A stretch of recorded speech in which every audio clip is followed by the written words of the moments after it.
हम लोग तो ये सभी जानते हैं आज से 13.7 बिलियन साल पहले एक ऐसा इंसिडेंट हुआ था जिसके बाद तैयार हुआ हमारे ये ब्रह्मांड। तब ऐसी एक विस्फोट हुआ था जिसे हम बिग बैंग के नाम से जानते हैं। बिग बैंग के बाद बनते वो सब जो हम लोग आज देखते हैं, अनुभव करते हैं और छू सकते हैं। वैसे भी वो सब भी चीज़ तभी सृष्टि हुआ था जो आज तक हम अपने आँखों से नहीं देख पाए। यहाँ पर आकर हमारे मन में विभिन्न प्रश्न आते हैं, जैसे बिग बैंग क्यों हुआ, कैसे हुआ और बिग बैंग को कौन घटाया था। इसका आंसर हमारे पास नहीं है और नहीं हम इसे कभी जान सकेंगे। ओके दोस्तों, अब तक तो सब कुछ ठीक है, लेकिन प्रश्न तो ये है कि हमारे ये यूनिवर्स का जन्म बिग बैंग से ही हुआ था। ये हम कैसे जान पाए बिग बैंग हुआ था, उसका क्या प्रमाण है। ये सब क्वेश्चन का आंसर जानते हैं इस वीडियो में। सो दोस्तों, वीडियो बहुत ही इंफॉर्मेटिव होने वाला है, तो शुरू से लेकर लास्ट तक ज़रूर देखना, बहुत मज़ा आएगा।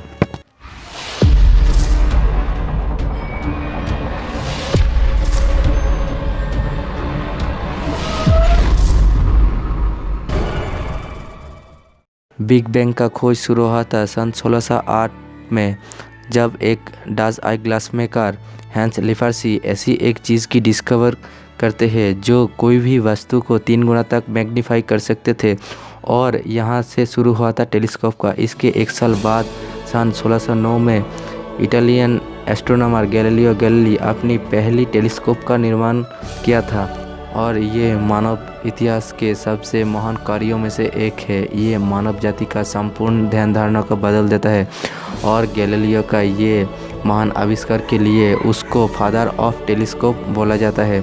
इसके मदद से मनुष्य बहुत दूर की कोई भी चीज़ को बहुत आसानी से देख पाते थे। जब गैलीलियो ये देखते हैं कि रात के आसमान में कुछ तारा असल में तारा नहीं है, उनमें से कुछ प्लैनेट यानी ग्रह भी है, और वो भी हमारे पृथ्वी जैसे ही चक्कर लगाते हैं, लेकिन पृथ्वी का नहीं, वो सब सूर्य का चक्कर लगाते हैं, जो उस समय के धर्म के प्रेमियों के लिए बिल्कुल भी विश्वसनीय नहीं था। तब गैलीलियो कोपरनिकस का हेलियोसेंट्रिक थ्योरी को सपोर्ट करते हैं। वो बोलते हैं वास्तव में हमारे ये पृथ्वी इस यूनिवर्स का सेंटर नहीं है, बल्कि सूर्य है हमारे सोलर सिस्टम का सेंटर। बट उस समय का चार्ज इस बात को ज़रा सा भी विश्वास नहीं किया था। उसकी ये खोज के लिए उसे आजीवन कारावास की सज़ा दिया था, और सन 1642 में कारागार में ही मृत्यु हो गया था गैलीलियो का। लेकिन सच कभी छुप नहीं सकता। समय के साथ साथ और भी आधुनिक होता जा रहा था टेलीस्कोप, और खोज होना शुरू होता है नए नए प्लैनेट्स का। 20वीं शताब्दी के शुरू में माउंट विल्सन ऑब्जर्वेटरी का आविष्कार होता है, जो उस समय का सबसे एडवांस ऑब्जर्वेटरी था, और इसको बनाया था अमेरिकन एस्ट्रोनॉमर जॉर्ज एलरी हेल। उसका टेलीस्कोप बनाने का मेन मकसद था हमारे गैलेक्सी के बाहर क्या है उसे जानना। हेल उसके ऑब्जर्वेटरी में उस समय का सबसे बड़ा टेलीस्कोप को लगाया था, द हंटेड्स इन टेलीस्कोप। और 1917 में जब इस टेलीस्कोप के मदद से महाकाश में देखते हैं, तब वैज्ञानिक हैरान रह जाते हैं। वो लोग समझ ही नहीं पा रहे थे कि वो लोग क्या देख रहे हैं। वो लोग देखते हैं अजीबोगरीब किरणों के बादल, जो सब अलग अलग आकार का था। कुछ का आकार अंडाकार, कुछ का स्पाइरल, तो कुछ अनियमित आकार का था। उन लोगों के विचार के अनुसार वो सब नेबुला था। उस समय ये लोग नहीं जानते थे सच में ये क्या है, और वो सब हमसे कितना दूर है। इसके बाद हेल दुनिया के बड़े से बड़े एस्ट्रोनॉमर को इनवाइट करते हैं ताकि वे इस रहस्य से पर्दा हटा सके। और उन एस्ट्रोनॉमर में से एक एस्ट्रोनॉमर थे एडविन हबल। वो रात को जग जग कर हंटेड्स इन टेलीस्कोप की मदद से महाकाश की वो सब नेबुला को अध्ययन कर रहे थे, और सब नेबुला में से एक नेबुला उसका ध्यान अपनी तरफ खींचते हैं, जिसका नाम है एंड्रोमेडा नेबुला। वो एंड्रोमेडा में स्थित तारे को देख पाते थे, बट एंड्रोमेडा नेबुला भी हमारी तरह ही एक गैलेक्सी है। इस बात को प्रूव करने के लिए एंड्रोमेडा गैलेक्सी हमसे कितना लाइट ईयर दूर है वो प्रूव करना ज़रूरी था। उस समय ये प्रूव करना बहुत कठिन था, लेकिन हबल हार नहीं माने थे। वो स्टैंडर्ड कैंडल मेथड के मदद से एंड्रोमेडा के डिस्टेंस को मापते हैं और ये अनुमान लगाते हैं एंड्रोमेडा हमसे लगभग 8 लाख लाइट ईयर दूर है।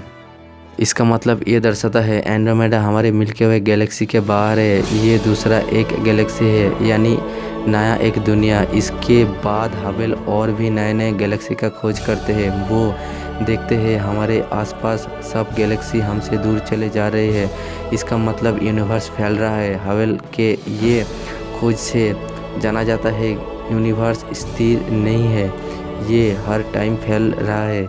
लेकिन ये क्यों हो रहा है इसका आंसर हम नहीं जानते हैं, लेकिन ये फैलता हुआ यूनिवर्स से हबल के मन में ये प्रश्न आते हैं कि यदि इस यूनिवर्स में सब कुछ एक दूसरे से दूर चले जा रहे हैं, इसका मतलब एक समय था जब हमारे इस यूनिवर्स का सब कुछ एक पॉइंट में ही संकुचित थे। और इससे ही जन्म लेते हैं big bang theory. Big bang theory के अनुसार हमारे ये संपूर्ण यूनिवर्स एक सूक्ष्म कण जो एक प्रोटॉन के आकार में था, जिसमें एक विशाल विस्फोट होता है और ये विशाल विस्फोट के बाद जन्म होता है हमारे इस यूनिवर्स का। लेकिन क्या सच में बिग बैंग हुआ था? इस बात को प्रूव करने के लिए वैज्ञानिकों को प्रमाण का ज़रूरत था और बिग बैंग का प्रमाण संग्रह करने के लिए वैज्ञानिकों का ज़रूरत था एक अलग प्रकार का टेलीस्कोप का, जिसके मदद से वैज्ञानिक इलेक्ट्रिक मैग्नेटिक वेव को देख सके। जितना ही विजिबल लाइट का वेव लेंथ बढ़ता है उतना ही electric magnetic wave gamma ray से माइक्रोवेव होकर रेडियो वेव की तरफ जाते हैं। इसको हम खाली आंख में देख नहीं सकते हैं, लेकिन इसकी मदद से हम यूनिवर्स के उन सब को देख पाते हैं जिसके बारे में आज भी हम लोग कुछ नहीं जान सके। सन 1964 में एस्ट्रोनॉमर एंटनी पेंजियस और रॉबर्ट विल्सन एक रेडियो टेलीस्कोप के ऊपर काम कर रहे थे। इसकी मदद से महाकाश से आने वाले माइक्रोवेव और रेडियो वेव को ऑब्जर्व किया जाता है। वो लोग ये सोचते थे कि इसकी मदद से वो लोग हमारे मिल्की वे गैलेक्सी के बाहर की लाइट को वो लोग देख पाएगा। लेकिन जब वो लोग इस रेडियो टेलीस्कोप को स्पेस की एक ऐसी स्थान में घुमाता है जहाँ पर यूं ही कुछ नहीं होने का संभव है, लेकिन फिर भी वहाँ पर अद्भुत कुछ देखने को मिलता है। स्पेस का उस स्थान पे जहाँ पर कुछ नहीं था, वहाँ से भी माइक्रोवेव का सिग्नल आ रहे थे, जिसकी मदद से ये पता चल रहा था कि उस स्थान में भी बेशक गर्म कुछ है, लेकिन वहाँ पर कुछ भी नहीं होना चाहिए। इसके बाद टेलीस्कोप को महाकाश की हर दिशा में घुमाया जाता है। फिर पता चला वो सिग्नल यूनिवर्स के सब स्थान में से ही आ रहा था। फिर वो लोग ये सोचने लगे कि हो सकता है ये उन लोगों की टेलीस्कोप का ही कोई प्रॉब्लम हो सकता है। इसलिए वो लोग अपने टेलीस्कोप को परीक्षण निरीक्षण कर रहे थे, बट परीक्षण निरीक्षण करने के बाद फिर भी वो सिग्नल उन लोगों के पास आ रहे थे। असल में जिस स्थान की तापमात्रा एब्सोल्युटली 0 होना था, वहाँ की तापमात्रा 0 से भी 3 डिग्री ऊपर था। उस समय वो लोग समझ ही नहीं पा रहे थे कि ये हो क्या रहा है, लेकिन वो लोग जाने अनजाने में ही बिग बैंग थ्योरी का प्रमाण खोज लेते हैं। यही माइक्रोवेव था बिग बैंग का आफ्टर ग्लो, जिसको आज भी हम चारों तरफ देख पाते हैं। यदि हम लोग रात में महाकाश की सारे तारे को हटा दें तो फिर हम लोग महाकाश में हल्का रोशनी को देख पाएंगे, और यही था बिग बैंग की समय का रोशनी जो माइक्रोवेव्स की फॉर्म में है। बाद में 1987 में पेंजियस और विल्सन को इस खोज के लिए नोबेल प्राइज़ में सम्मानित किया जाता है, और फिर 2001 में लॉन्च किया जाता है विल्किंसन माइक्रोवेव एनिसोट्रॉपी प्रोब, मतलब WMAP। ये पेंजियस और विल्सन की उस बड़ा टेलीस्कोप का एडवांस वर्जन था। इसकी मदद से बिग बैंग की आफ्टर ग्लो की डिटेल्स मैप बनाया जाता है, और इसकी मदद से हम लोग कॉस्मिक माइक्रोवेव बैकग्राउंड की एक डिटेल मैप पाते हैं। और इसे बनाने में पूरा 9 साल लगे थे, और यही था हमारा यूनिवर्स का पिक्चर जब हमारे यूनिवर्स का जन्म हुआ था। वीडियो अच्छा लगा तो लाइक कमेंट ज़रूर करना और अपने दोस्तों के साथ शेयर ज़रूर करना। Thanks for watching.